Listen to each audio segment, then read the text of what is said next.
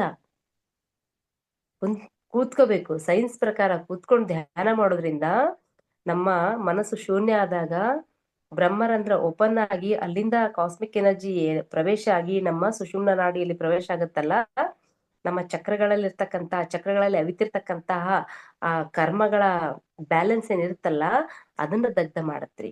ನಮ್ಮ ಪ್ರತಿ ಜೀವಕೋಶಗಳಲ್ಲಿರ್ತಕ್ಕಂಥ DNA ಇರುತ್ತಲ್ಲ, ಆ DNA ವಂಶವಾಹಿಯನ್ನ ಕ್ಲೀನ್ ಮಾಡತ್ರಿ. ಯಾವಾಗ DNA ಕ್ಲೀನ್ ಆಯ್ತು ಅಂದಾಗ ನಮ್ಮ ವಂಶವಾಹಿಯಲ್ಲಿರೋ ಸಮಸ್ಯೆ ಕ್ಲಿಯರ್ ಆಯ್ತು ಅಂದಾಗ ಕಾಯಿಲೆ ಹೋಯ್ತು, ದುಃಖ ಹೋಯ್ತು, ಸಮಸ್ಯೆ ಹೋಯ್ತು. ಮತ್ತೆ ನಾವು ಆರೋಗ್ಯವಾಗಿರ್ಲಿ, ಸಂತೋಷವಾಗಿರ್ಲಿಕ್ಕೆ ಹೆಂಗ್ ಸಾಧ್ಯ ಆಗಂಗಿಲ್ಲ? ಇದು ಧ್ಯಾನ ಯಜ್ಞಗಳನ್ನ ಮಾಡೋದರ ಫಲ. ಧ್ಯಾನ ಯಜ್ಞಗಳನ್ನ ಯಾಕೆ ಮಾಡ್ಬೇಕು ಅಂದ್ರೆ, ಒಂದೊಂದು ಪ್ರದೇಶಗಳಲ್ಲಿ ಒಂದೊಂದಷ್ಟು ಈಗ ಯಾಕಂದ್ರೆ ಭೂಮಿ ಒಂದು ನೆಗೆಟಿವಿಟಿ, ಬ್ಲ್ಯಾಕ್ ಫೋರ್ಸ್ ಅಂತ ಕರೀತಾರ್ರಿ, ನಲ್ಲ ಚಕ್ರವಾಳು ಅಂತ ಕರೀತಾರ, ಬ್ಲ್ಯಾಕ್ ಟೀ ಶರ್ಟ್ಸ್ ಅಂತ ಕರೀತಾರ. ಅವರ ಪ್ರಭಾವ ಜಾಸ್ತಿ ಆಗ್ತಾ ಇದೆ. ಆ ಪ್ರಭಾವದಿಂದ ಏನಾಗ್ತಂದ್ರೆ ಒಂದು ಬ್ಲ್ಯಾಕ್ ಲೆಹರ್ ಒಂದೊಂದು ಪ್ರದೇಶದಲ್ಲಿ. ಮೊನ್ನೆ ತಾನೇ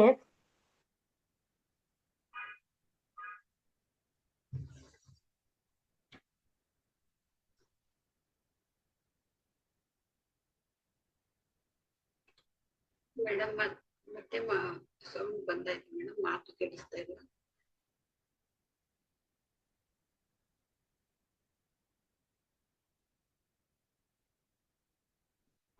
ಧ್ಯಾನ ಯಜ್ಞ ನಡೆದಾಗ ಗೊತ್ತಾಗಿದ್ಯಾ ಮೇಡಮ್? ಇವಾಗ ಬರ್ತಾ ಇದೆ. ಓ, ಸ್ವಲ್ಪ ನೆಟ್ವರ್ಕ್ ಸ್ವಲ್ಪ ಇಶ್ಯೂ ಅನಿಸ್ತಾ ಇದೆ madam.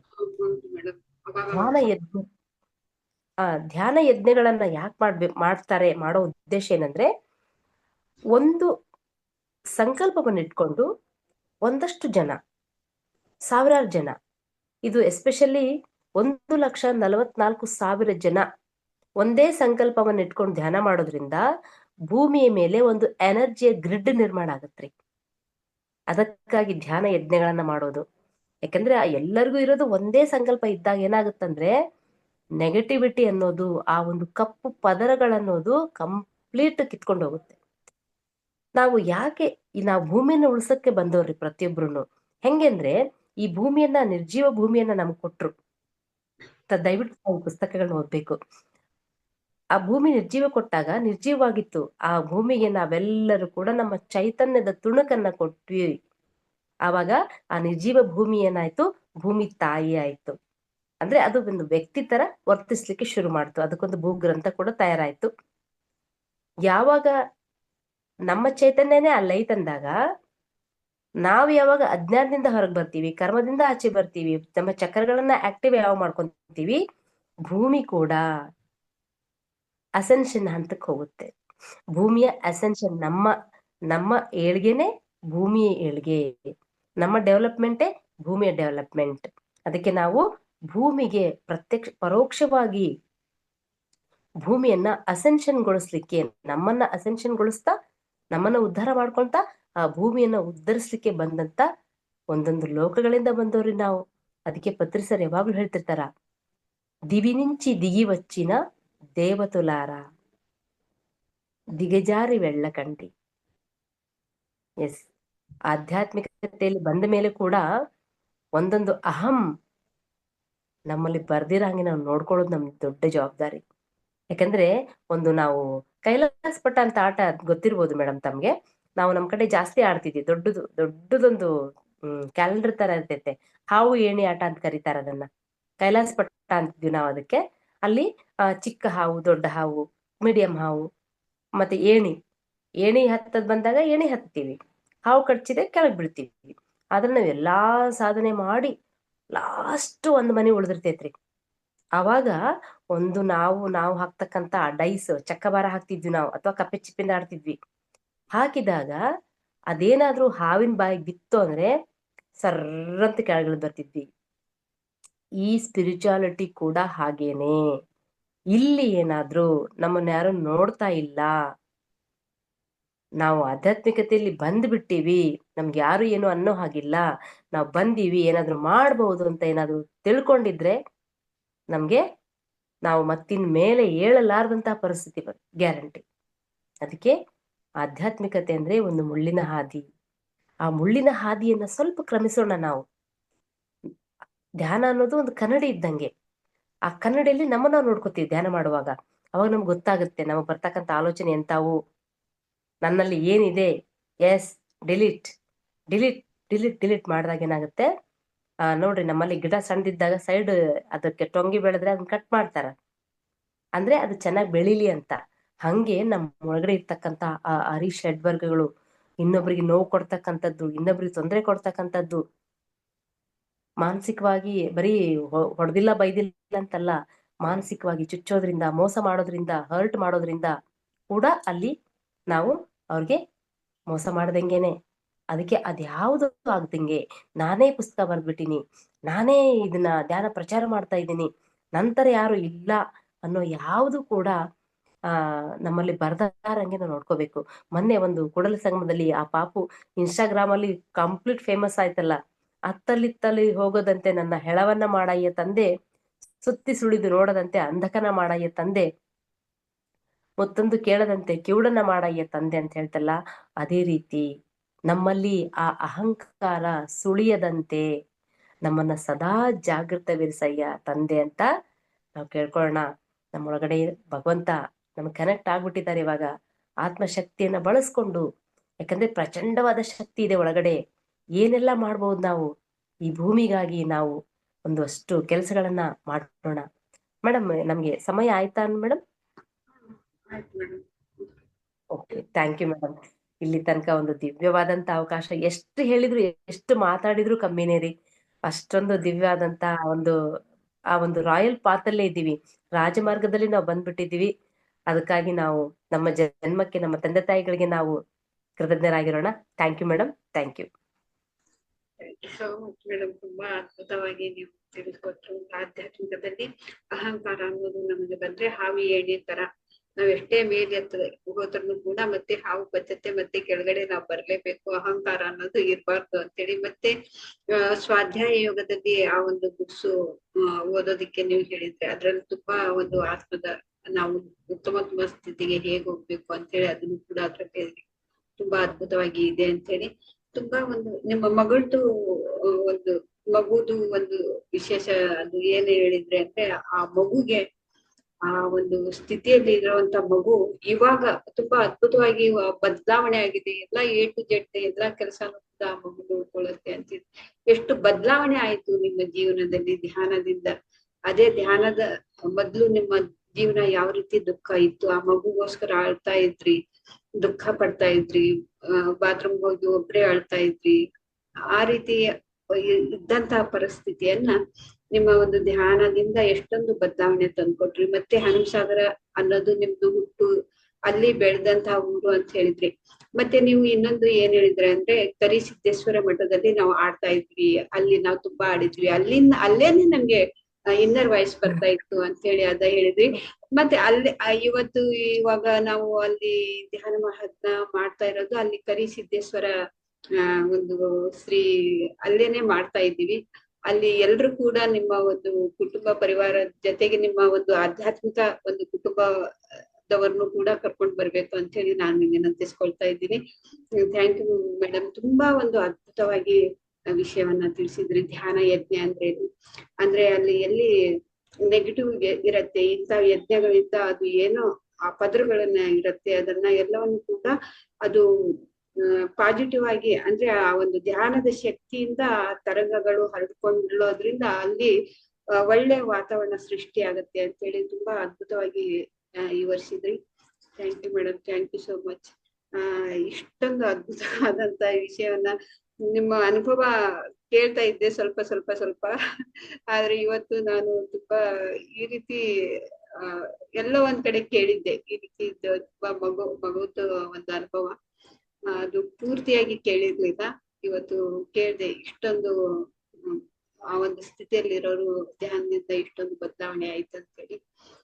Thank you madam. Thank you. ಇದು ನಮ್ಮ PMC-SSK ವತಿಯಿಂದ ಮತ್ತೆ ಆನಂದಸಾಗರ್ ಟೀಮ್ ವತಿಯಿಂದ ನಿಮ್ಗೆ ಧನ್ಯವಾದಗಳನ್ನ ತಿಳಿಸ್ತಾ, ಮಾಸ್ಟರ್ಸ್ ಮೇಡಮ್ ಅವ್ರ ಜೊತೆಗೆ ಮಾತಾಡ್ಬೋದು. ಮಾಸ್ಟರ್ಸ್ ರಾಜೇಶ್ವರಿ ಪಾಟೀಲ್ ಮೇಡಮ್ ಮಾತಾಡಿ ಮೇಡಮ್. ನಮಸ್ತೆ ಮೇಡಮ್, ಎಲ್ಲಾ ಧ್ಯಾನ ಅಭ್ಯರ್ಥರಿಗೂ ನಮಸ್ಕಾರ. ಮೇಡಮ್ ಅವ್ರು ಮಾತಾಡಕತ್ತಿದ್ರೆ ಎಷ್ಟು ಆದ್ರೂ ಅದು ಮುಗಿಯುದಿಲ್ಲ, ಅದನ್ನ ಕೇಳ್ತಾನೆ ಇರ್ಬೇಕು ಅನ್ಸುತ್ತೆ. ಅವ್ರು 3 ದಿವಸ ಕೂಡಲ ಸಂಗಮದಲ್ಲಿ ಕಾರ್ಯಕ್ರಮ ಕೊಟ್ಟಿದ್ದು ನಮ್ಗ ರಾತ್ರಿ ಯಾಕಾಗತ್ತ ಕಾರ್ಯಕ್ರಮ ಯಾಕೆ ಮುಗೀತು ಅನಿಸ್ತಾ ಇತ್ತು. ಆ ತರ ನಡ್ಸ್ಕೊಟ್ರು ಕಾರ್ಯಕ್ರಮನ, ತುಂಬಾ ಚೆನ್ನಾಗಿದೆ ಮಾಡಿದ್ರು. ಇವತ್ತನು ಅವ್ರ ಅನುಭವ ಕೇಳಿ ನಮ್ಗ ತುಂಬಾ ಸಂತೋಷ ಆಯ್ತು. ಮೇಡಮ್ ನಿಮ್ ಮಗು ಈಗ ಚೆನ್ನಾಗಿದ್ದಾಳ? ಸೂಪರ್ ಮೇಡಮ್, ಕಾಲೇಜ್ಗೆ ಹೋಗ್ತಾಳೆ ಮೇಡಮ್. BA 4th ಸೆಮ್ ಅಲ್ಲಿ ಓದ್ತಾ ಇದ್ದಾಳೆ ಆಕಿ. ಬಟ್ ಆಕಿ ಓದಲ್ಲ, ಆಕಿ ಸ್ಕ್ರೈಬ್ ಅಂದ್ರೆ ಸಹಾಯಕರ ಎಕ್ಸಾಮ್ ಬರೀತಾರ, ಆಕಿ ಪಾಸ್ ಆಗ್ತಾಳೆ ಮೇಡಮ್. ಹೌದು ಮೇಡಮ್, ಇದು ಎಲ್ಲ ಅದ ಆ ತರ ಸಿಸ್ಟಮ್ ಇದೆ. ಸರ್ಕಾರ ಒಂದು ವ್ಯವಸ್ಥೆ ಕೊಟ್ಟಿದೆ. ನೀವ್ ಇಲ್ಲೇ ನಮ್ ಪಕ್ಕನೇ ಹನುಮಸಾಗರದವ್ರ ಅಂತ ಕೇಳಿ ಇನ್ನೂ ನಾವು ತುಂಬಾ ಖುಷಿ ಆಯ್ತು. ನಾವು ಇಲ್ಕಲ್ ಪಕ್ಕನೇ ಹೌದೇನ್ರಿ? ಕೂಡಲ ಸಂಗಮಕ್ಕೆ ಕರ್ಕೊಂಡ್ ಬಂದಿದ್ದೆ ನಾನು ಆಕೆನ, ಅಲ್ಲಿ ಸ್ಟೇಜ್ ಮೇಲೆ ಎಲ್ಲರೂ ಪರಿಚಯ ಮಾಡಿಸಿದೆ ನಾನು. ಹೌದು ನೋಡಿದ್ವಿ, ನಿಮ್ಮ ನಾದ್ನಿ ಅವರು ಎಲ್ಲಾ ಬಂದಿದ್ರಲ್ಲ, ಅಷ್ಟು ಎಲ್ಲ ನಮ್ಮ ಮೈದ್ನ ಹೆಂಡತಿ ಮೈದ್ನನ್ ಮಗಳೇ ಡ್ಯಾನ್ಸ್ ಮಾಡಿದ್ದು, ಆಕೆ ತರ ಡ್ರೆಸ್ ಹಾಕೊಂಡಿದ್ಲಲ್ಲ ವೈಟ್ ಡ್ರೆಸ್, ನನ್ ಮಗಳದು. ಹೌದು ನೋಡಿ, ಧ್ಯಾನದಲ್ಲಿ ಎಷ್ಟೊಂದು ಶಕ್ತಿ ಇದೆ ಅಂದ್ರ ಎಂತ ಮಗು ಎಷ್ಟ ಆಗಿ ಈಗ ಎಷ್ಟ್ ಚೆನ್ನಾಗಿದ್ದಾಳ, ಮತ್ ಕಾಲೇಜ್ ಓದ್ತಿದ್ದಾಳ ಅಂತಂದ್ರೆ ಇನ್ನು ಆ ಧ್ಯಾನದ ಶಕ್ತಿ ಎಂತೆಂತವ್ರನ್ನು ಎಲ್ಲೆಲ್ಲಿವರೆದು ಮುಟ್ಟಿಸ್ಬೋದು ಅಂತ ರುಜುವಾತಾಯ್ತು ನಿಮ್ಲಿಂದ. ನಾವು ಅದನ್ನ ಚೆನ್ನಾಗಿ ಇದನ್ ಮಾಡಿದ್ವಿ. ಥ್ಯಾಂಕ್ಸ್ ಮೇಡಮ್, ನಿಮ್ಮ ಅನುಭವ ಕೇಳಿ ತುಂಬಾ ಖುಷಿ ಆಯ್ತು. ಹನುಮಸಾಗರದಲ್ಲಿ ಹನುಮಸಾಗರದಲ್ಲಿ ಸಿಗೋಣ. ಖಂಡಿತ. ಧನ್ಯವಾದಗಳು madam. Sridevi madam, Hiremath madam ಮಾತಾಡಿ ಮೇಡಮ್. ಲಲಿತಾ ಮೇಡಮ್ ಅವರಿಗೆ, ಒಗ್ಗ ಮೇಡಮ್ ಅವರಿಗೆ ನಮಸ್ಕಾರ. ಜೀವನದಲ್ಲಿ ಆತ್ಮ ಬಂಧುಗಳಿಗೆ ಶರಣಾರ್ಥಿ. ಮೇಡಮ್ ಅವ್ರು ತುಂಬಾ ಚೆನ್ನಾಗಿ ಅನುಭವ ಹೇಳಿಕೊಂಡ್ರಿ. ಕರ್ಸಿದ್ದೇಶ್ವರ ಮಠದಾಗ ಇದು ಮಾಡ್ದಂದ್ರೆ ನಾವು ಈಗ ಪುರಾಣ ಚಲೋ ಐತ್ರಿ ಮೇಡಮ್, 1 ತಿಂಗಳ ಐತಿ. ಪುರಾಣ ಚಲೋ ಐತ್ರಿ ಮೇಡಮ್. ಕರ್ಸಿದ್ದೇಶ್ವರ ಮಠದಲ್ಲಿ ಪುರಾಣ ಸ್ಟಾರ್ಟ್ ಆಗೈತ್ರಿ ಮೇಡಮ್. ನಾವ್ ಭಜನೆ ಕೂಡ ಮಾಡ್ತಾ ಇದ್ದೀವಿ ಮೇಡಮ್ ಅಲ್ಲಿ. ಹನುಮಸಾಗರ ಇದೀವಿ ಮೇಡಮ್, ನಾವ್ ಹನುಮಸಾಗರ ಇದ್ದೀವಿ. ಗಂಗಾವತಿಯಾಗ ಇದ್ದೀವ್ರಿ ಮೇಡಮ್. ಫಸ್ಟ್ ನಾ ಡ್ಯೂಟಿ ಮಾಡಾಗ ನಾವು ಹನುಮಸಾಗರಕ್ಕ ಇಲ್ಲೇ ಟ್ರಾನ್ಸ್ಫರ್ ಆತ್ರಿ, ಯಾವ ಊರಿಗೆ ಹೊಟ್ಟಿ ಒಳ್ಳೆಕ್ ಯಾಕೆ ಹೋಗೋಣ ಹಂಗಂತಂದು ಬಾಳ್ ಬೇಜಾರ್ ಮಾಡ್ಕೊಂಡಿದ್ರಿ ಮೇಡಮ್ ಫಸ್ಟಿಗೆಲ್ಲ. ಇಲ್ಲಿ ಬಂದಿಂದ ಇಲ್ಲಿ 10-12 ವರ್ಷ ಆತ್ರಿ ಇಲ್ಲೇ ಇದೀರಿ ಮೇಡಮ್. ಹ್ಞೂನ್ರಿ, ಬೇರೆ ಕಡೆ ಇದ್ದೂರದಂಗ ಆಗ್ಬಿಟ್ಟೈತ್ರಿ. ನಮ್ದು ಇಲ್ಲೇ ಹತ್ರ ತುಂಬಾ ರೀ, ಇರ್ಕಲ್ ತಲ್ಪಿದ್ವಿ ಮೇಡಮ್. ನಮ್ಗ ಇಲ್ಲಿ ಹನುಮಸಾಗರ ಇದ್ದೂರದಂಗ ಆಗ್ಬಿಟ್ಟೈತ್ರಿ ಮೇಡಮ್. ಅಲ್ಲ, ಅದಕ್ಕೆ ಶಂಕರ್ನಾಗ ಹೇಳ್ತಾರಲ್ರಿ, ಯಾರು ಸ್ನೇಹದಿ ಬರುವರೋ ಅವರೇ ನಮ್ಮವರು, ಎಲ್ಲಿ ಜೀವನ ನಡೆಯುವುದು ಅದೇ ನಮ್ಮೂರು. ಅದ ಮೇಡಮ್ ನೋಡ್ರಿ, ಅವೇನ್ ನೋಡಿದ್ರಿ ನಿಮ್ ಮಗಳ ಕರ್ಕೊಂಡ್ ಬಂದಿದ್ರಿ ಎಲ್ಲಾ ಕುಳ ಸಮಯದಲ್ಲಿ. ನಾವು ಕೂಡ ಬಂದಿದ್ರಿ ಮೇಡಮ್, ರಾಜೇಶ್ವರಿ ಮೇಡಮ್, ನಾವು ಪಾರ್ವತಿ ಅಕ್ಕಾರಿ ಅವ್ರೆಲ್ಲಾರು ಬಂದಿದ್ರಿ. 3 ದಿನ ಅಲ್ಲೇ ಇದ್ದೀವ್ರಿ ಮೇಡಮ್. ನಾವು ನೀವ್ ಆಂಕರಿಂಗ್ ತುಂಬಾ ಚೆನ್ನಾಗ್ ಮಾಡಿದ್ರಿ, ಆಧ್ಯಾತ್ಮಿಕವಾಗಿ ತುಂಬಾ ಚೆನ್ನಾಗಿ ಹೇಳ್ಕೊಟ್ರಿ. ನಿಮ್ಮ ಮಗಳು ಕೂಡ ಚೆನ್ನಾಗಿ ಡ್ಯಾನ್ಸ್ ಮಾಡಿದ್ರಿ. ಕಂಡಿದ್ರಿ ನೋಡಿ ಮೇಡಮ್. ಸೇಮ್ ಡ್ರೆಸ್ ಹಾಕ್ತಿರಿ ಅವ್ರಿಗೆ ಇಬ್ಬರಿಗೂ. ಅದೇ ಮೇಡಮ್ ತುಂಬಾ ಚೆನ್ನಾಗಿ ಮಾಡಿದ್ರಿ. ಮೈದನ್ ಮಗಳ ಡ್ಯಾನ್ಸ್ ಸೂಪರ್ ಆಯ್ತು. ನಿಮ್ ಕ್ಲಾಸ್ನು ಚೆನ್ನಾಗಿತ್ರಿ ಮೇಡಮ್.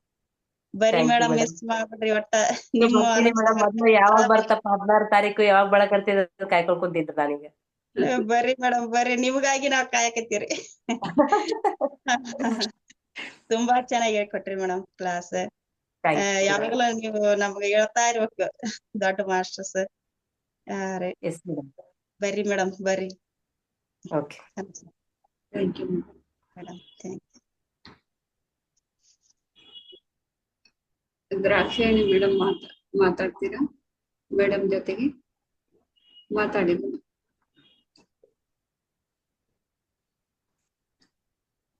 ನಮಸ್ತೆ ಮೇಡಮ್, ಮಾತಾಡಿ. ನಮಸ್ತೆ ಮೇಡಮ್. ನಮಸ್ತೆ ಮೇಡಮ್. ನಿಮ್ಮ ಮಾತು ಕೇಳಿ ತುಂಬಾ ಖುಷಿ ಆಯ್ತು, ಬಹಳ ಸಮಾಧಾನ. ಆಮೇಲೆ ಸಾತ್ವಿಕ ಆದ ಮಾತುಗಳು ತುಂಬಾ ಇದ್ವು. ಎಷ್ಟು ಆತ್ಮೀಯವಾಗಿ ಮಾತಾಡಿದ್ರಿ ನೀವು. ಆತ್ಮೀಯದಿಂದ ನಿಮ್ಮ ಮಾತುಗಳು ಗೊತ್ತಾಯ್ತು. ಬಹಳ ಚೆನ್ನಾಗಿ ಮಾತಾಡಿದ್ರಿ. ನೀವು ಭೇಟಿ ಆಗ್ಬೇಕು ಅನ್ಸುತ್ತೆ. ಒಬ್ರು ದಿನ ಒಬ್ಬರು ಹೇಳ್ತಿದ್ರ ಅವ್ರು ನೋಡ್ಬೇಕಪ್ಪ ಅನ್ಸ್ಬಿಡುತ್ತೆ. ಅವ್ರ ಜೊತೆ ಭೇಟಿ ಆಗ್ಬೇಕು, ಮಾತಾಡ್ಬೇಕು. ಬರ್ತೀವಿ ಮೇಡಮ್, ಖಂಡಿತ ಬರ್ತೀವಿ. ಬರ್ತೀವಿ, ಮಾತಾಡೋಣ. ಚೆನ್ನಾಗಿ ಮಾತಾಡಿದ್ರಿ madam. Thank you. Thank you madam.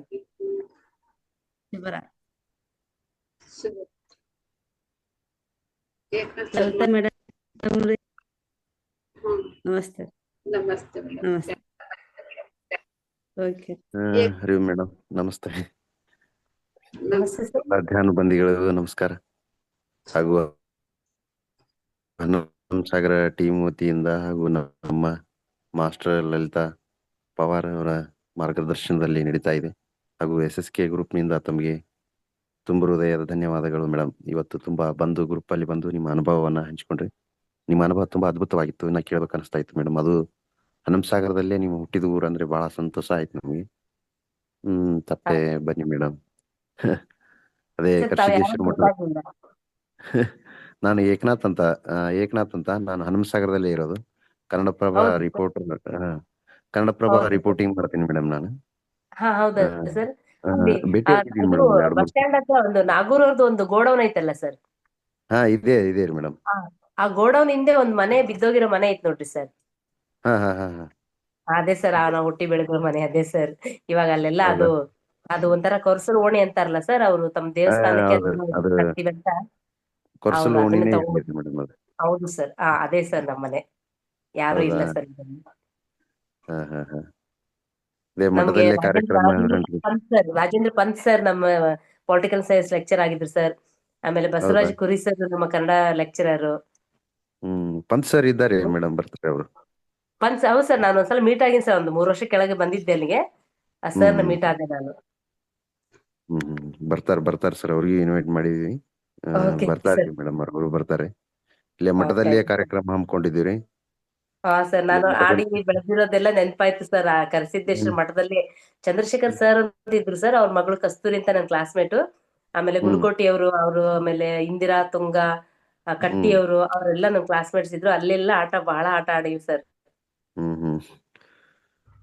ತುಂಬಾ ಸಂತೋಷ ಮೇಡಮ್. ಆದ್ರೂ ಕ್ಲಾಸ್ ಕೊಟ್ರಿ. ಈಗ ಅದೇ ಮಠದಲ್ಲೇ ಈಗ ನಡೀತಾ ಇದೆ ನಿಮ್ದ. ಎಷ್ಟು ಕೋಇನ್ಸಿಡೆಂಟ್ ಐತೆ ನೋಡ್ರಿ ಸರ್. ಹನುಮಸಾಗರಕ್ಕೆ ನಿಮ್ಮನ್ನ ಕರೀತಾ ಇದೆ ಅದು ಕರಸಿದ್ದೇಶ್ವರ ಮಠ. ಅಲ್ಲೇ ಇಟ್ಕೊಂಡಿದ್ವಿ ಮೇಡಮ್. ಬನ್ನಿ, ತಪ್ಪದೆ ಬನ್ನಿ ಮೇಡಮ್. ತುಂಬಾ ಖುಷಿ ಆಯ್ತು. ನಾವು ಕುಲ್ಸಂಖ್ಯೆ 2 ಸಾರಿ ಬಂದಿದ್ದೀನಿ ನಾನು. ಹೌದಾ ಸರ್? 2 ಸಾರಿ ಬಂದಿದ್ದೀನಿ. ಹೋದ ವರ್ಷ, ಈ ವರ್ಷ ಕೂಡ ಬಂದಿದ್ವಿ ನಾವು. ಫ್ಯಾಮಿಲಿ ಜೊತೆಗೆ ಬಂದಿದ್ದೆ ನಾನು. ಬಹಳ ಜನ ಯಾರಂತ. ಹೌದೌದು. ಇಲ್ಲ, ನಮ್ಮ ಲಲಿತಾ ಕಂದಗಲ್ ಸರ್ ಅವರು ಬಹಳ ಪರಿಚಯ. ನೀವು ಸ್ಟೇಜ್ ಮೇಲೆ ಇದ್ರಲ್ಲ, ಹಂಗಾಗಿ ನಾವು ಮಾತಾಡ್ಸಿಲ್ಲ. ಹೌದು, ನಾನು ಸ್ಟೇಜ್ ಮೇಲೆ ಇರೋದ್ರಿಂದ ನಾನು ಯಾರು ಅಲ್ಲಿ ಮಾತಾಡ್ಸೋ ಚಾನ್ಸ್ ಇರಂಗಿಲ್ಲ ಸರ್ ಅಲ್ಲಿ. ಯಾಕಂದ್ರೆ ನಮ್ದು ಗಮನ ಕಂಪ್ಲೀಟ್ ಆ ಸ್ಟೇಜ್ ಅದನ್ನ ಮುಗಿಸೋದು. ಮತ್ತೆ ನೆಕ್ಸ್ಟ್ ಒಂದ್ ವೇಳೆ ಅಲ್ಲಿ ಅವ್ರ ಯಾರು ಹಾಜರಿರ್ಲಿಲ್ಲ ಅಂದ್ರೆ ಮತ್ತೆ ಯಾರು ಪ್ರೋಗ್ರಾಮ್ ಸೆಟ್ ಮಾಡ್ಬೇಕು ಅನ್ನೋದೇ ನಂದು ಇರುತ್ತೆ ಸರ್. ಲಾಸ್ಟ್ ಹೇಳಿದ್ರೆ ನಾನು ಅರ್ಜುನನಿಗೆ ಪಕ್ಷಿ ಅಕ್ಷಿ ಅಲ್ದೆ ಬೇರೇನು ಕಾಣಂಗಿಲ್ಲ ಅಂತ ಹೇಳಿದ್ರಲ್ಲ, ನನ್ಗೆ ಆ ಸ್ಟೇಜ್ ಒಂದೇ ಕಾಣ್ತಿರ್ತಾರೆ, ಬೇರೆ ಏನ್ ನೋಡ್ತಿರಲ್ಲ ನಾನು ಅವಾಗ. ಹೌದೌದು. ಅದಕ್ಕೆ ಈಗೆಲ್ಲ ಮಾರ್ಗದರ್ಶರ ಈಗ ಲಲಿತಾನವ್ರೆ ಆಗ್ಬಿಟ್ಟಿದ್ರಿ. ಈಗ ನಮ್ಮ ಮೇಡಮ್ ಅವರು ಲಲಿತಪ್ಪ ಅವರು, ನೀವು ಲಲಿತಾ ಒಗ್ಗ ಹಾಗೂ ಮತ್ತೆ ಲಲಿತಾ ಕಂದಗಲ್ ಎಲ್ಲ ಎಲ್ಲ ಹೌದು ನಿಮ್ದೇ sir, ಮೇಡಮ್ ಈಗ. ಸ್ತ್ರೀ ಶಕ್ತಿ ಹೌದು ಸರ್. ತ್ರಿಶಕ್ತಿ ಸ್ವರೂಪ ಈಗ ನೀವು. ಹಾ ಸರ್. ಓಕೆ ಮೇಡಮ್, ತುಂಬಾ ಓಕೆ ತಪ್ಪದೆ ಬನ್ನಿ ಮೇಡಮ್. ಥ್ಯಾಂಕ್ಸ್, ಹಾ thank you. Okay sir. Madam, ತುಂಬಾ ಒಂದು ಅದ್ಭುತವಾದಂತ ಒಂದು ನಿಮ್ಮ ಒಂದು ಧ್ಯಾನದ ಅನುಭವ ಹಂಚ್ಕೊಳ್ಳೋದಿಕ್ಕೆ ಈ ಒಂದು ಅಮೂಲ್ಯವಾದಂತಹ ಸಮಯವನ್ನ ನಮ್ಗೆ ಕೊಟ್ಟಿದ್ದೀರಾ. ನಿಮ್ಗೆ ಇನ್ನೊಂದ್ಸತಿ ಧನ್ಯವಾದಗಳನ್ನ ತಿಳಿಸುತ್ತಾ, PMCSSK ವತಿಯಿಂದ ಅನುಸಾರ ಟೀಮ್ ವತಿಯಿಂದ ಧನ್ಯವಾದಗಳನ್ನ ತಿಳಿಸುತ್ತಾ ಇವತ್ತಿನ ಈ ಸತ್ಸಂಗ ಮತ್ತು ಧ್ಯಾನವನ್ನು ಸಮಾಪ್ತಗೊಳಿಸೋಣ madam. Thank you. Thank you madam. Thank you madam. ಅವಕಾಶಕ್ಕಾಗಿ thank you. Thank you madam. Okay masters, ಮತ್ತೆ ನಾಳೆ ಬೆಳಿಗ್ಗೆ 5 ಗಂಟೆಗೆ ನಾವು ಎಂದಿನಂತೆ ಮಧುರವಾದ ಸಂಗೀತದೊಂದಿಗೆ ಧ್ಯಾನಕ್ಕೆ ಎಲ್ರು ಕೂಡ ಸೇರೋಣ. ಅಲ್ಲಿವರೆಗೂ ಎಲ್ರಿಗೂ ಧನ್ಯವಾದ ಮತ್ತೆ ಶುಭರಾತ್ರಿ. Thank you masters. Thank you so much.